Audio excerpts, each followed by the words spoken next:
The Committee on House Administration will come to order. I note that a quorum is present. Without objection, the chair is authorized to declare a recess at any time. Today, the Committee on House Administration will consider two separate pieces of legislation. These bills will increase transparency with the American people, establish a new location for the Smithsonian Museum. In consultation with my colleague, the ranking member, will be pulling off the legislative branch agency reform, but working to remedy that and come back with what I think will be a great piece of legislation that will address some of those concerns. First, we'll consider H.R. 5891, the Withhold Member Pay During Shutdowns Act. This legislation prohibits members from collecting pay during a lapse in appropriations. Last fall, I think as everybody here recalls, we had the longest government shutdown in history. We're now in a partial shutdown. The Department of Homeland Security hasn't been funded since February 14th. It's been 32 days since TSA agents have been fully and properly compensated. This is at a time during which we should be securing and protecting the homeland.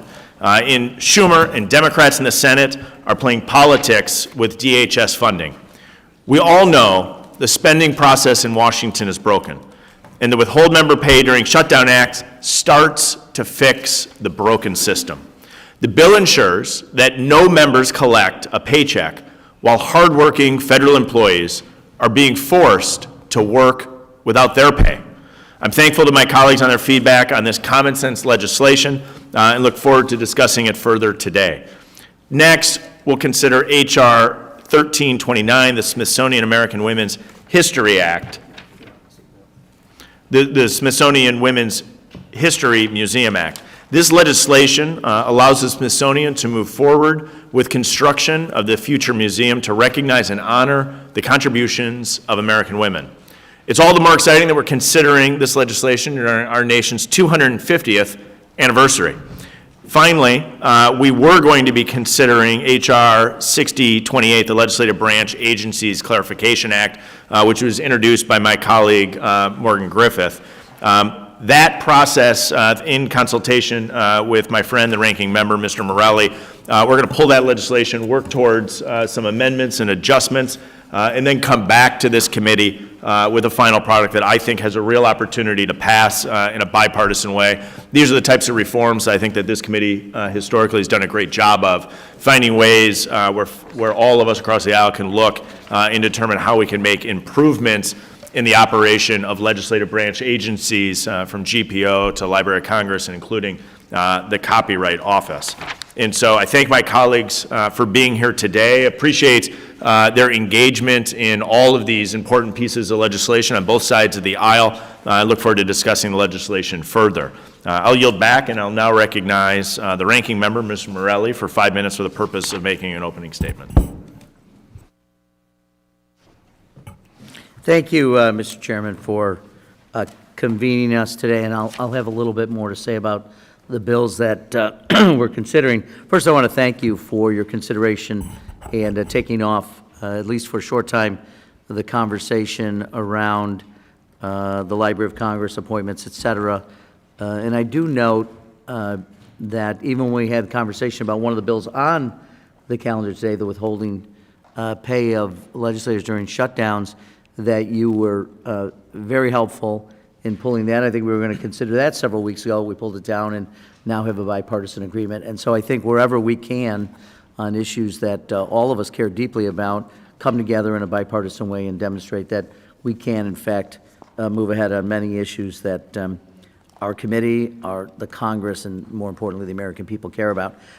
So I'm really grateful to you for your continued indulgence, and hopefully we'll have a product that I think we all can be supportive of, and that serves the needs, again, of the Congress and of the American people. I did want to take a moment, if I can, using my time, just to talk about congressional capacity, because some of the issues that we're talking about involve that. And, you know, I think about this a lot, and I appreciate the modernization committee efforts led by Ms. Bice and our ranking member, Ms. Torres, because we're in an era, particularly given the Supreme Court, and I've talked about this probably ad nauseum, but the decision in Bright Loper to end Chevron deference means that the court is really pushing us to offer more detailed and technically precise laws, and we're doing it without more legislative attorneys and without more subject matter experts, and being forced to do more with less.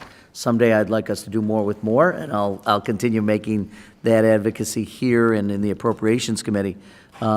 But using the various agencies we're aligned with, whether it's the Library of Congress, Congressional Research Service, et cetera, do allow us to have that expertise and access to information that maybe we can't quite do right now, given the financial constraints that we face. But it is going to become more important, and if we're going to fulfill the mandate that the Supreme Court has given us, and we avoid having every legislative decision determined ultimately in district and circuit courts and ultimately by the Supreme Court, we need to be much more adept at utilizing outside resources when available, and hopefully in some way, at some point, being able to give more resources to the Congress itself. So a number of these touch on it, particularly the bill that we are going to try to come back and see if we can't get agreement on. But I think it is important, just looking at the big picture, this institution, the Congress, Article 1, in which we bear such responsibility to the American people. We are, as no one on this panel needs to be reminded, closest to the people. Every other year, they get to make a decision on their representatives, and we're the closest thing to the people in this government. And so while more is being asked of us, if we're going to fulfill our obligations and our duties and our responsibilities, we're going to need to make sure we have access to the best minds, the brightest minds, and we do it in a way that is entirely consistent with our missions. So appreciate that, appreciate the time, and grateful again for your willingness to continue to work on these important issues to reach compromise and make sure we end in bipartisan agreement. Gentleman yields back. Appreciate my colleagues' comments. I think we, although we don't always agree on all policy areas, I think we both agree on the importance of Article 1 powers of the Congress, and appreciate your work in that regard. I'll now call up H.R. 5891, the Withhold Member Pay During Shutdowns Act. The clerk will please report the bill. H.R. 5891, to reduce the annual rate. Without objection, the first reading of the bill is dispensed with, and also without objection, the bill shall be considered as read and open to amendment at any point. I have an amendment in the nature of a substitute at the desk. The clerk will please report the amendment. Amendment to H.R. 5891. Without objection, the amendment in the nature of a substitute is considered as read and will serve as base text for the purposes of further amendment. I'll now recognize myself to speak on the ANS. So let's set the stage. Last Friday was payday for millions of federal workers. Unfortunately, over 100,000 of those hardworking federal employees did not get paid, but they were still required to show up for work. That's not a problem for lawmakers, of course, who under the Constitution get paid even when there's a shutdown. So while federal workers are required to show up to work and not get paid, members of Congress are, under current law, receiving their paycheck if they don't defer their pay. That's not right, it's not fair, and the Withhold Members Pay During Shutdown Act fixes it. This bill makes clear, your member of Congress will not receive a paycheck if hard-working men and women of the federal government are required to show up for work and not get paid. Right now, this is what I think everybody knows, we're in a partial government shutdown. All the while, American forces are actively engaged in armed conflict with Iran, the world's largest state sponsor of terrorism. Our homeland's under serious threat, but the Department of Homeland Security has not been funded since February 14th. Again, over 100,000 Department of Homeland Security employees are working without pay. It's impacting Americans across the board. It's impacting American travelers who are showing up to airports and finding long lines, because some of those TSA workers are calling in sick so that they can go do another job and actually get paid. Many of us likely felt the impact ourselves when traveling to Washington, D.C., depending on what airport you came in from. Some people are reportedly sleeping in their cars to wake up early to get into the airport so that they can make their flight. Some of these TSA workers have health concerns. One is battling cancer, couldn't keep up with their payments for their insurance. These are real substantive problems that have been created by the Schumer shutdown. Last fall, we went through the nation's longest government shutdown in history. Federal law enforcement then, in addition to air traffic controllers and countless of other federal employees, went without pay for over a month. But again, unless you're a member of Congress asked for their pay to be withheld, they still got paid. To me, that's unacceptable. Now, the spending process in Washington is completely broken. But this bill is common sense, and it's one step that we can take to start to break the gridlock here in Washington, D.C. And while my colleagues and I suspect, disagree on the cause of the shutdown, and probably viscerally so, I think we can all agree that changes need to be made, that members of Congress should not be receiving their pay while hardworking federal employees are required to show up but aren't receiving their pay. I want to just take a pause and reflect and thank not only the ranking member for his work on this legislation. We came forward before with similar text, and we dialogued through this, and despite some of the partisan gridlock that exists on the Hill, and probably our disagreement on why there is a lapse in pay for hardworking TSA agents, I appreciate his work on this, that we both agree, and I think all of us here agree, that members of Congress shouldn't be receiving their pay when hardworking Americans are required to show up and not receive theirs. And I think this is a real opportunity for us to make real reforms, force members of both sides of the aisle to come together, reach a resolution on behalf of the American people, and that preventing members from receiving their paychecks while hardworking Americans aren't receiving theirs, I think is a meaningful step forward in breaking the gridlock in Washington, D.C. I'll yield back and ask if there's other members that seek recognition. I recognize the ranking member for 5 minutes on the bill. Thank you. Thank you, Mr. Chairman. I do support this measure, and I'm grateful for the opportunity to dialogue with you, and I know that Ms. Bice had a great deal of input into this as well. I want to thank her because we had conversations about some earlier drafts, but I do support this. I want to make a couple of observations about it. I think we do probably vehemently disagree on the reasons. My good friends on the other side of the aisle control the entire entities of the federal government, both the White House, both branches of the United States Congress, and despite that, we had one of the longest shutdowns in American history, a shutdown that hurt people and families in ways that I suspect we haven't even fully appreciated or realized yet, and we should do everything we can to make sure it doesn't happen again. And I agree, I think the appropriation process is in many, many ways broken, and maybe there's more that we can do in that space to structurally change the way it's done to avoid this. Right now, we're in shutdown because we cannot get members across the aisle to recognize that there needs to be reforms to ICE and the agents, which have caused no end to problems around the United States that led to the deaths of U.S. citizens who protest some of the worst abuses of ICE agents. And we think there are ways to get to a reasonable place here in reforming that and having them act in ways that every single law enforcement department across the United States behaves, and I think we're going to continue to push that.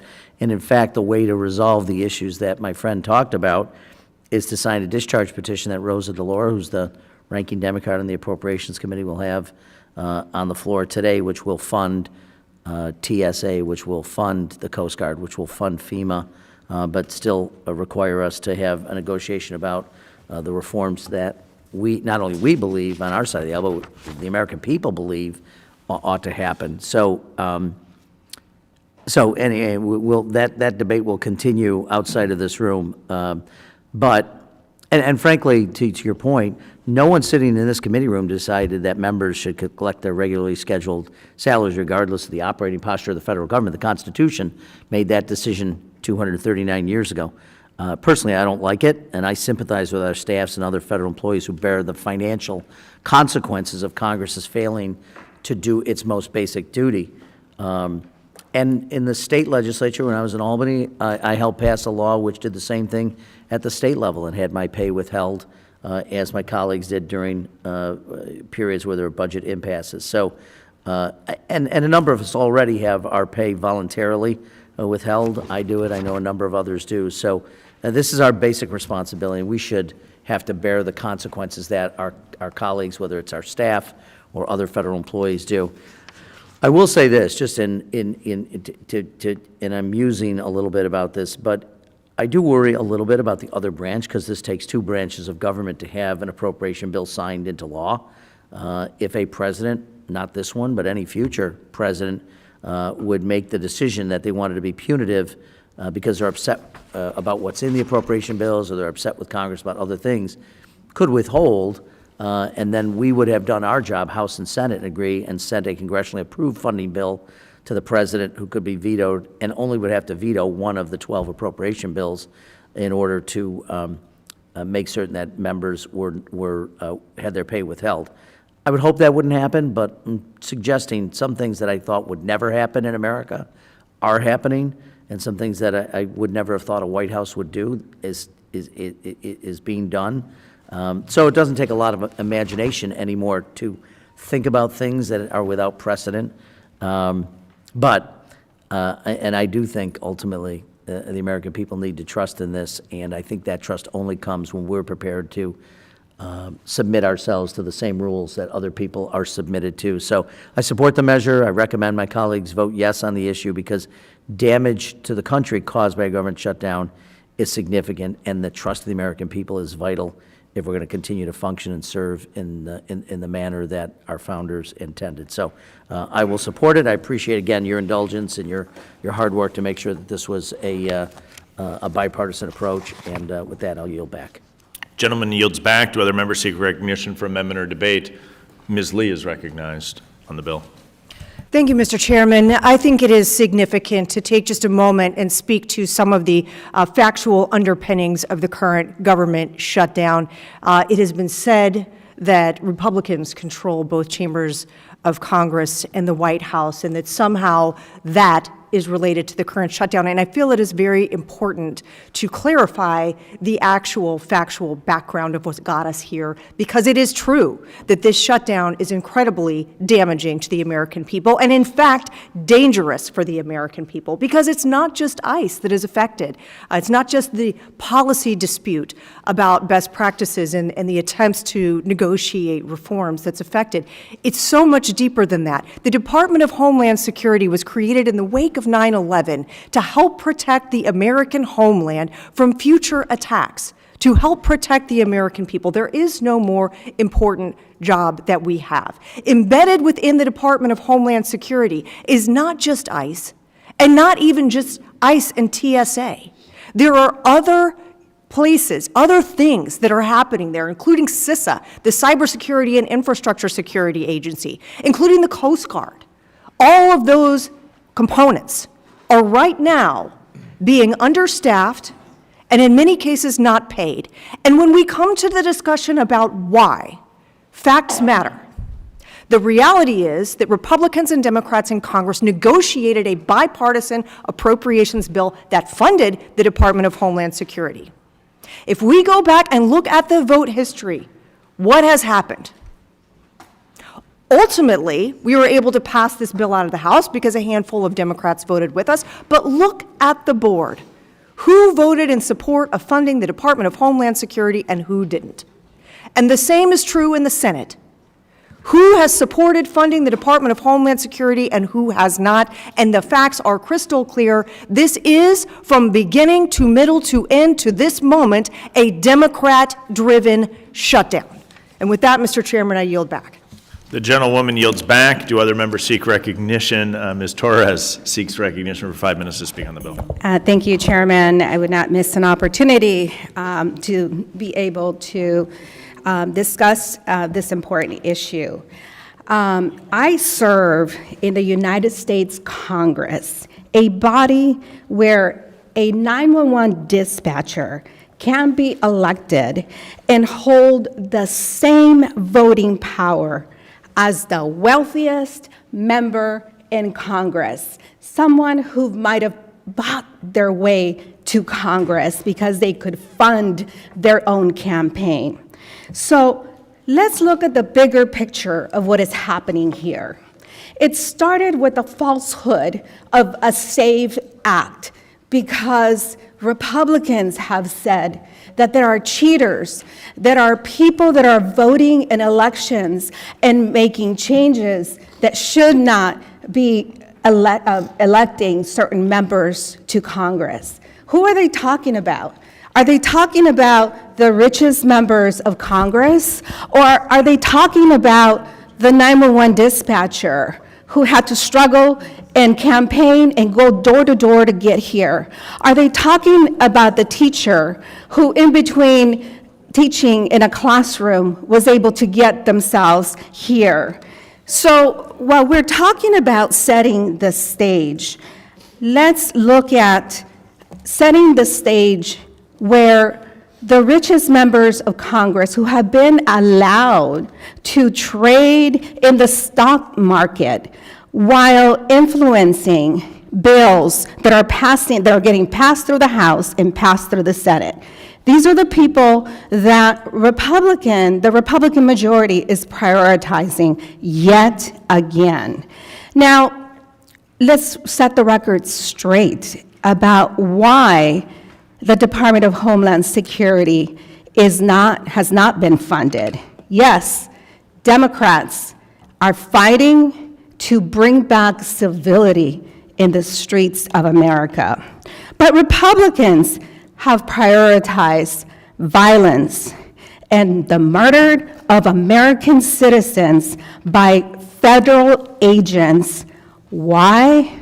Because dissent. Because these brave Americans dare to stand up against the policies that they continue to shove down your throats. The price of milk is up, the price of eggs is up, the price of insurance is unaffordable, and here we are sitting in Congress talking about things that are not the top priority of American families. While we can agree that no one should get paid during a government shutdown, and I have been to this dance before, Chairman. As a former state legislator in California, for 7 months, I took a payday loan to be able to pay for my mortgage because we were in a government shutdown. I agree. These brave Americans that are on the front line of security, keeping the travelers safe, should be getting paid. So shame on those who try to once again take a cheap shot as to the reason why we are in a shutdown. We are in a shutdown, absolutely, because I refuse to allow the federal agents to continue to murder Americans on American soil. And with that, I will yield back to the chairman. The gentlewoman yields back. Does any other member seek recognition for amendment or debate? Ms. Johnson seeks recognition for 5 minutes to discuss the bill. Thank you, Mr. Chairman. I want to address a few points that were made. You know, we're in a government shutdown right now with the Department of Homeland Security because ICE is out of control, because Republicans refuse to rein them in, because they're consistently violating the due process rights of Americans in this country over and over and over again. And we're not going to fund it. Now, this notion that FEMA, TSA, the Coast Guard deserves to be funded, absolutely. And Democrats have offered 5 different times to fund these independently because these agencies are important. They are fundamentally important. Our air traffic control is important. And Republicans have refused time and time and time again. And today, we're going to have a discharge petition by Representative DeLauro on the floor that funds all of these very important agencies, that funds FEMA, that funds TSA, that funds the Coast Guard. And Republicans, I bet you every single one of you are going to refuse to sign it. So this is just hollow notion to talk about how important these agencies are when you're refusing to fund it when you have an absolute opportunity to do so. ICE must be completely overhauled. And Republicans have refused to engage in that meaningful debate, and that is why we are here, and that is why we are in a shutdown.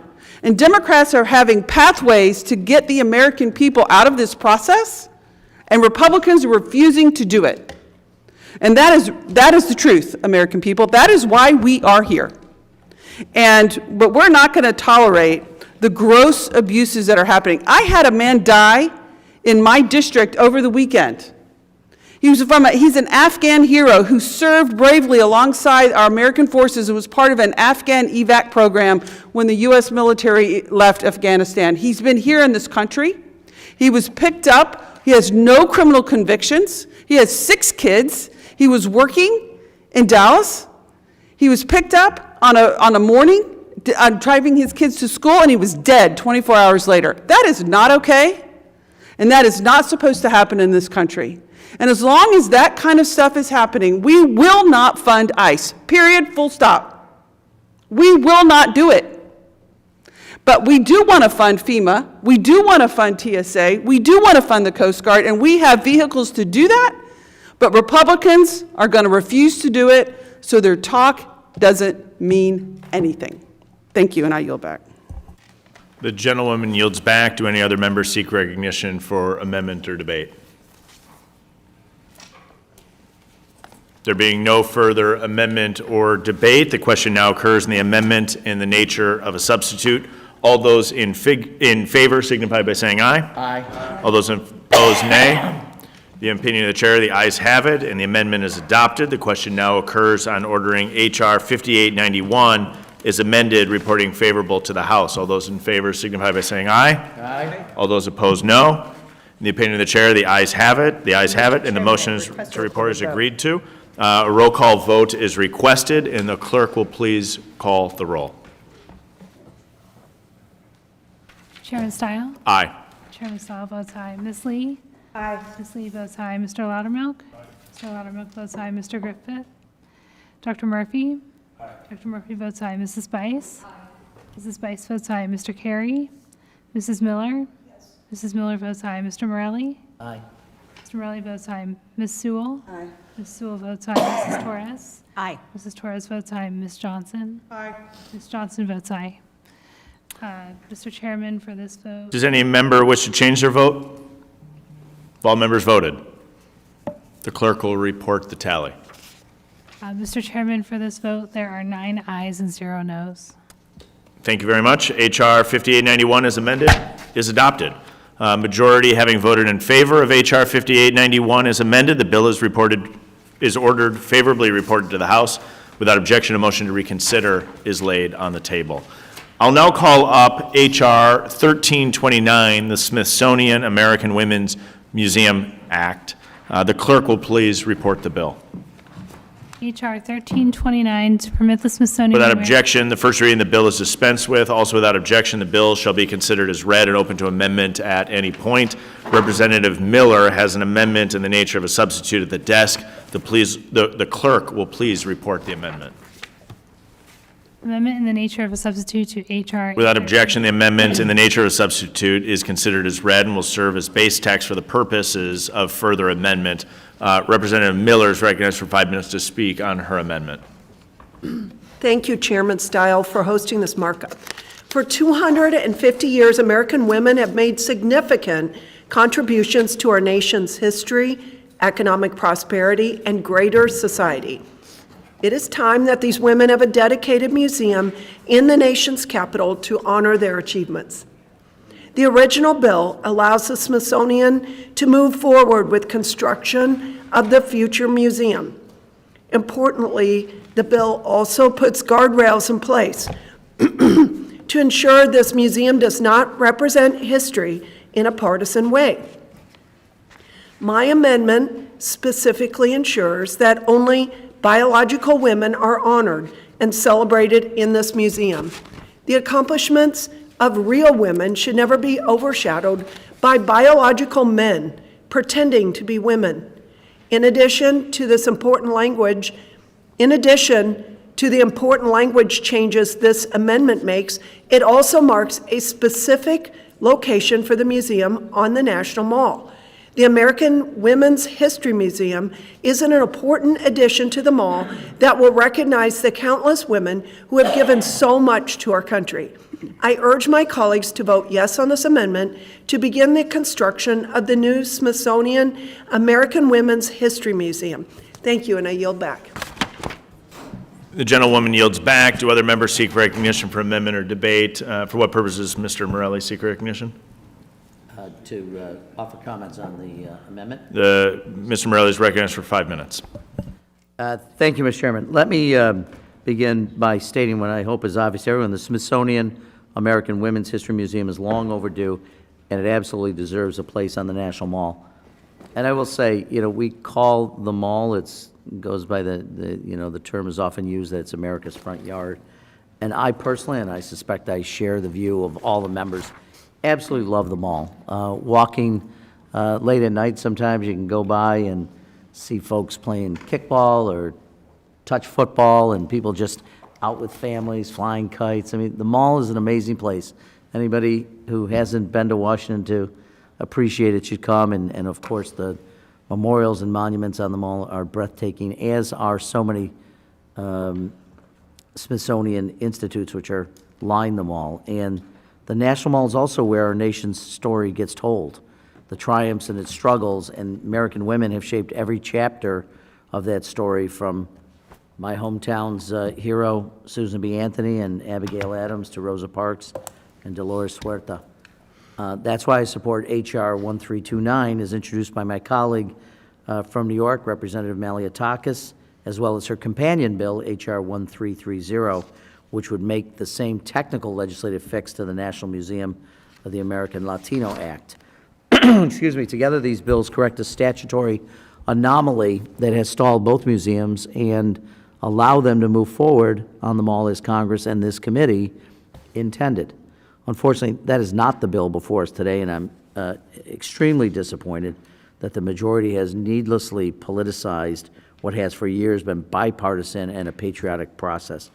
The bill we are considering today fundamentally alters Representative Malliotakis' legislation in 4 key ways, and I'd like to take a moment to talk about the 4 different things that have happened in this bill that make this far less bipartisan and will lead me, sadly, to oppose the bill. First, it completely omits the National Museum of the American Latino, an egregious omission which we will address in more detail shortly, but it is so disappointing, as both of those museums have been moving alongside one another, and both are critically important to telling America's story. Secondly, it grants the president unprecedented, unilateral, unchecked authority to disregard the Smithsonian's recommended site and pick his own. And frankly, the president has, I think, contrary to the wishes of the American people, stepped into the Smithsonian. He is trying to regulate history.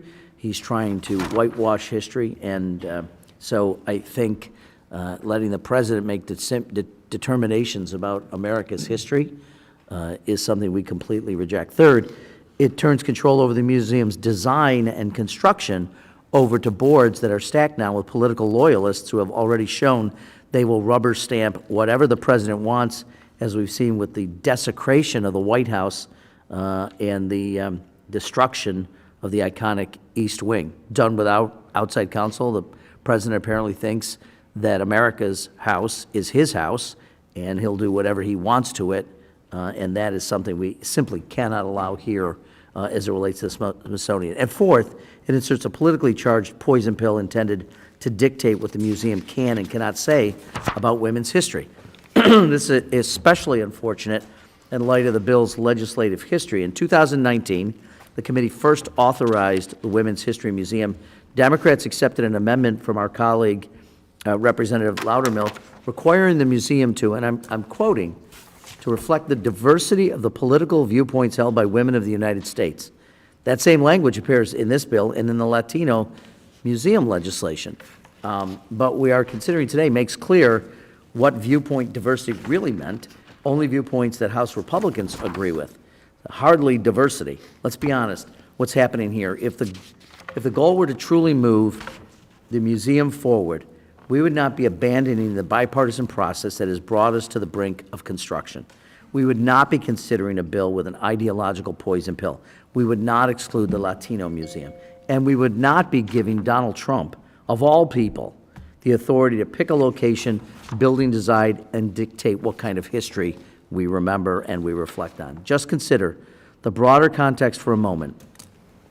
Last year, the White House issued a so-called executive order pressuring the Smithsonian to rewrite history as the president sees fit, suggesting museums should avoid telling the most uncomfortable chapters of our history. It's Orwellian, and it fundamentally misunderstands both the role of museums and the preeminent status of the Smithsonian Institute. So the question before us is simple. Who should decide what appears in the Smithsonian? Who decides what the museum goes and what it looks like? Should it be historians, scholars, and curators? Or should it be somebody who complains publicly that the Smithsonian focuses too much on how bad slavery was, and it was taking a literal wrecking ball to some of the most dignified and important landmarks in America? So I'll cut to the chase. I wish this was bipartisan. I wish we could pass it. I wish we could support it. But sadly, these amendments have made it impossible to do. And frankly, if this doesn't become law, I promise you this, once the Democrats retake the majority, we'll pass both bills, and we'll do it the right way. With that, I yield back. Gentleman yields back. Do any other members seek recognition for Ms. Sewell? For what purposes, Ms. Sewell, seek recognition? I seek recognition to talk about this amendment. The gentleman is recognized for 5 minutes. The significance of women in our nation's story has long been overlooked, underappreciated, and even outright ignored. It was Eleanor Roosevelt who said, "No one can give you or make you feel inferior without your consent." By having a women's museum, we are standing up and saying we do not consent to the fact that the story of women, all women, being told on the National Mall is so important that we are moving forward with a bill that was introduced by Nicole Malliotakis that would actually get this done. I sit on this committee because I know how important administration is, but you know, I have to say I was very disappointed in this particular bill because it didn't have to have a poison pill. It didn't have to have give the president unilateral authority to choose the spot in which it's going to actually be housed. That's just unacceptable, especially given the fact that this particular president has already shown himself to not really care about real history. I should say he is about his story, not her story or history as we know it.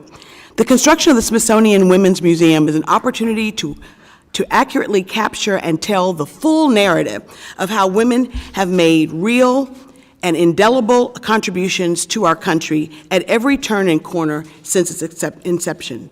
Women everywhere continue to break barriers and defy odds across all sectors of our nation, and we do so proudly as Americans. I am glad to be a co-sponsor of H.R. 1329, a bipartisan bill that would actually put the Women's Museum on the National Mall, very close to actually being passed. I feel like this particular bill, and as amended, would stymie that process, and I unfortunately will be voting no on this bill. Look forward to getting back on the right track and supporting H.R. 1329, the bipartisan bill. I think that when we think about the mall, as my colleague said, the mall tells the story of America, and it should tell the complete story of America. And to do so would require us to have not only a women's museum on the National Mall, but a Latino museum on the National Mall as well. And Mr. Chairman, it took so long for the African American Museum that we now have on the nation's mall for that bill to be passed. And I would hope that given the, I think, unanimous support of having a women's museum, that we won't have, takes as much time to actually pass a bill to get that done. In fact, I just want to go on the record as saying that this is an imperative. Getting a women's national museum on the National Mall is an imperative, as well as that of a Latino museum. And I look forward to this committee approving bills that are not political statements, but rather are really, really dedicated to getting the job done of memorializing the amazing contributions of women. Thank you. With that, I yield back the balance of my time. The gentlewoman yields back. Do other members seek recognition for amendment or debate? Representative Lee, for what purpose do you seek recognition? Move to strike the last word. The gentlewoman is recognized for 5 minutes. Mr. Chairman, I speak today in support of the creation of the Smithsonian Museum dedicated to the history of American women. Before coming to Congress, I had the privilege of serving as Florida's Secretary of State. In that role, I oversaw our state's cultural and historical resources, including museums, artifacts, and archives that preserve the story of Florida and the people who helped shape it. That experience gave me a deep appreciation for how important it is that we preserve our history carefully and tell it well. Museums are not simply a collection of objects. They are places where we remember who we are, where we came from, and the values that guided our country forward. The story of America cannot be fully told without the story of American women, because women have always helped shape this nation, even when their contributions were not fully recognized. From the earliest days of our country, women have contributed in extraordinary ways, often without recognition and sometimes without even the right to participate fully in civic life. Women led families, built communities, served in times of war, advanced science and medicine, strengthened our economy, and helped expand the promise of liberty for our next generation. Yet for much of our history, their stories too often have been told only in the margins. Today, women serve in leadership roles across every field of American life, but the progress has been hard-won.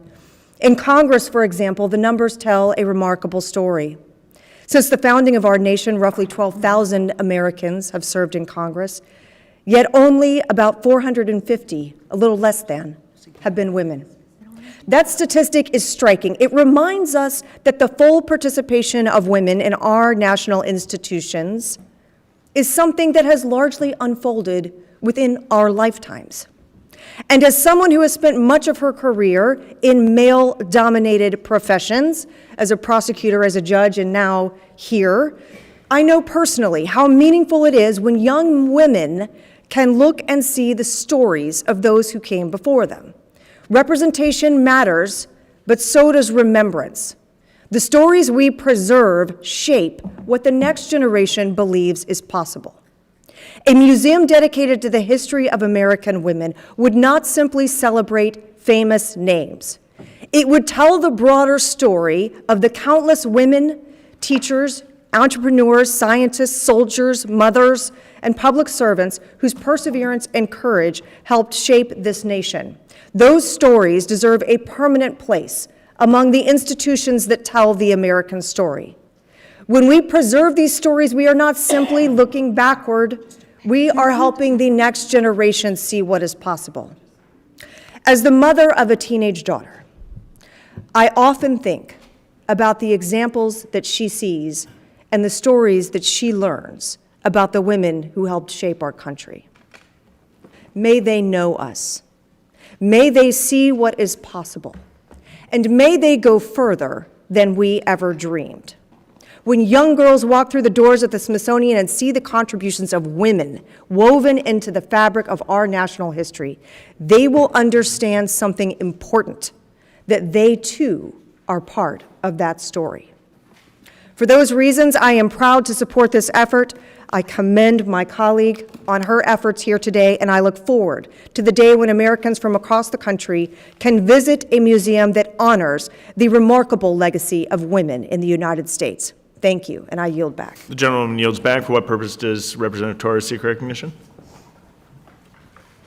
I have an amendment at the desk. We'll pause while the amendment's distributed.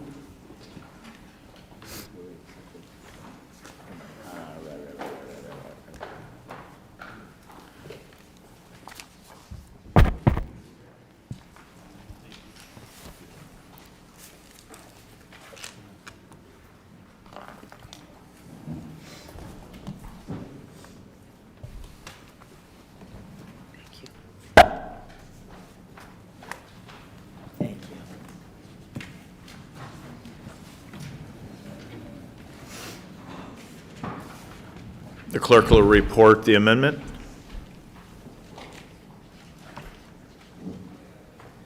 Amendment to the amendment in the nature Without of... objection, the amendment is considered as read. The Mr. Chairman, I reserve a point of order. gentlewoman from Florida reserves a point of order. The gentlewoman is recognized on her amendment for 5 minutes. Thank you, Chairman. My amendment combines two bipartisan bills authored by Representative Nicole Milotakis, H.R. 1329, the Smithsonian American Women's History Museum Act, and H.R. 1330, the Smithsonian National Museum of the American Latino Act.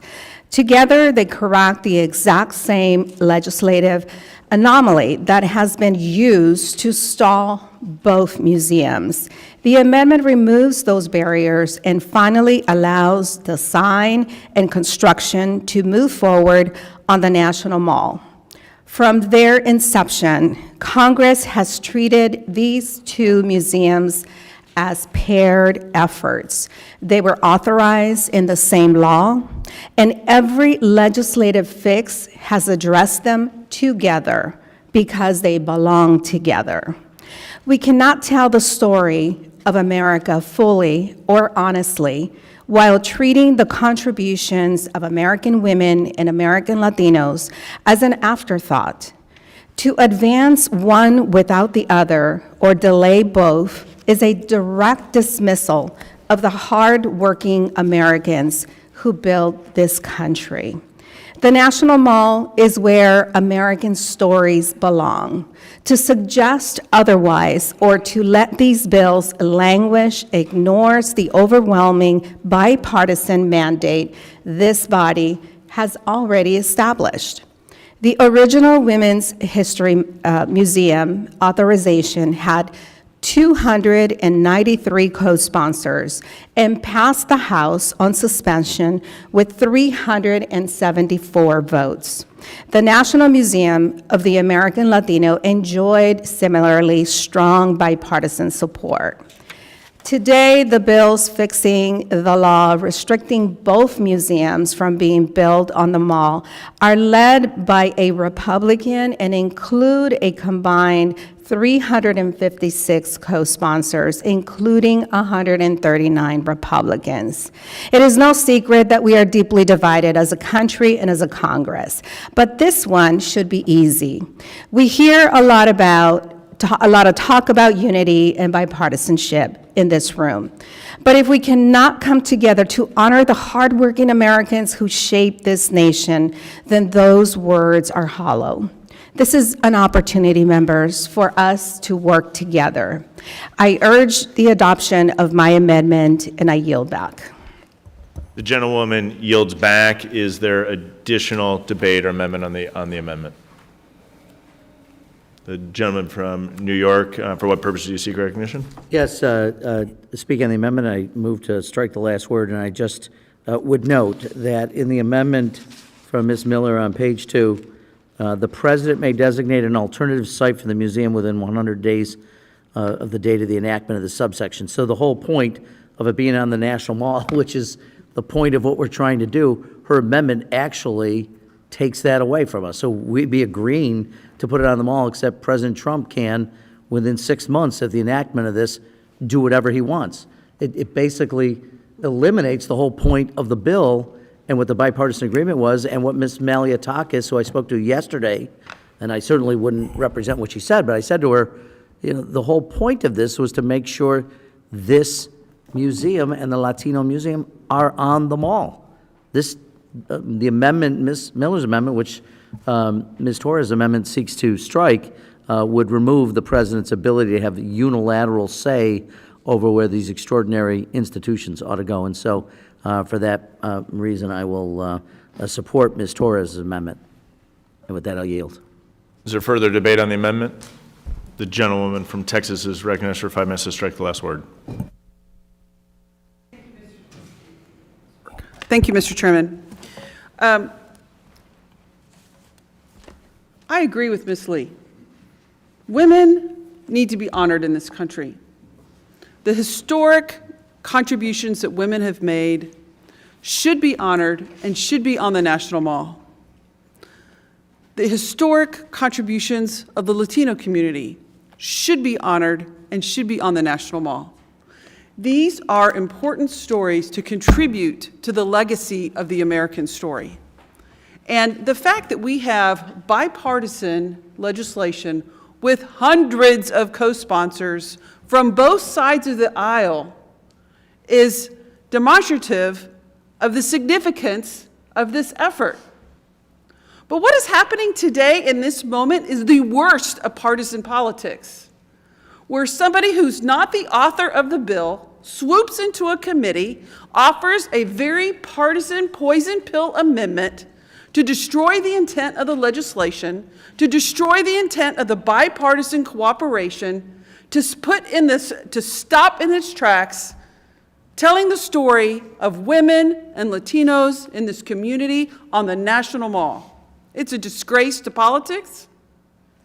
It's something that we should all be embarrassed about. We should be passing out of this committee the bipartisan effort to get this important things done. And indulging one member to come swoop in politically and sabotaging the efforts of another is unacceptable. I applaud my colleague, Ms. Torres, for trying to fix this and put this back on track. We should all adopt her amendment. Put the intent of this legislation back in the forefront in the bipartisan spirit by which it has been so carefully and painstakingly negotiated and presented through this Congress. Because this work, the story of women, the story of the Latino community, the journey of how they've contributed to the robust fabric of our country needs to be told. And it needs to be told by the Smithsonian, a nonpartisan entity that tells the story fairly. The story should not be presented in a partisan lens by either party. And that's why we have the Smithsonian, to tell the accurate story, not from the viewpoint of a Republican and not from the viewpoint of a Democrat, but from the viewpoint of the American history. And that is what we should all be supporting, and that's what we should all be fighting for. So I vehemently oppose Ms. Miller's amendment that's trying to sabotage this very, very important effort. And I strongly support Ms. Torres' amendment to restore the purpose of what we have here, to bipartisanly tell the story that's so important. And I yield back. Gentlewoman yields back. Is there further debate? Is there further debate on the amendment? Does the gentlewoman from Florida request on her point of order? No. The gentlewoman withdraws her point of order. The question now occurs on the amendment offered by Ms. Torres. Well, I was debating Ms. Torres, so I apologize. I did not write it down on my notes. By Ms. Torres. All those in favor of the amendment shall signify by saying aye. Aye. All those opposed, nay. No. In the opinion of the chair, the noes have it. The noes have it. And the amendment is not agreed to. The gentleman seeks a recorded vote. A recorded vote is so ordered. All those in favor of a recorded vote, raise your hand. Now it's actually so ordered. The clerk will please call the roll on the amendment. Chairman Stile? No. Chairman Stile votes no. Ms. Lee? No. Ms. Lee votes no. Mr. Loudermilk? No. Mr. Loudermilk votes no. Mr. Griffith? No. Mr. Griffith votes no. Dr. Murphy? No. Dr. Murphy votes no. Mrs. Spice? No. Mrs. Spice votes no. Mr. Carey? Mrs. Miller? No. Mrs. Miller votes no. Mr. Morelli? Aye. Mr. Morelli votes aye. Ms. Sewell? Aye. Ms. Sewell votes aye. Mrs. Torres? Aye. Mrs. Torres votes aye. Ms. Johnson? Aye. Ms. Johnson votes aye. Have all members voted? Does any member wish to change their vote? The clerk will please report the tally. Mr. Chairman, for this vote, there are 7 noes and 4 ayes. The amendment is not agreed to. Is there further amendment and debate on the underlying amendment offered by Ms. Miller? Is there any further amendment or debate?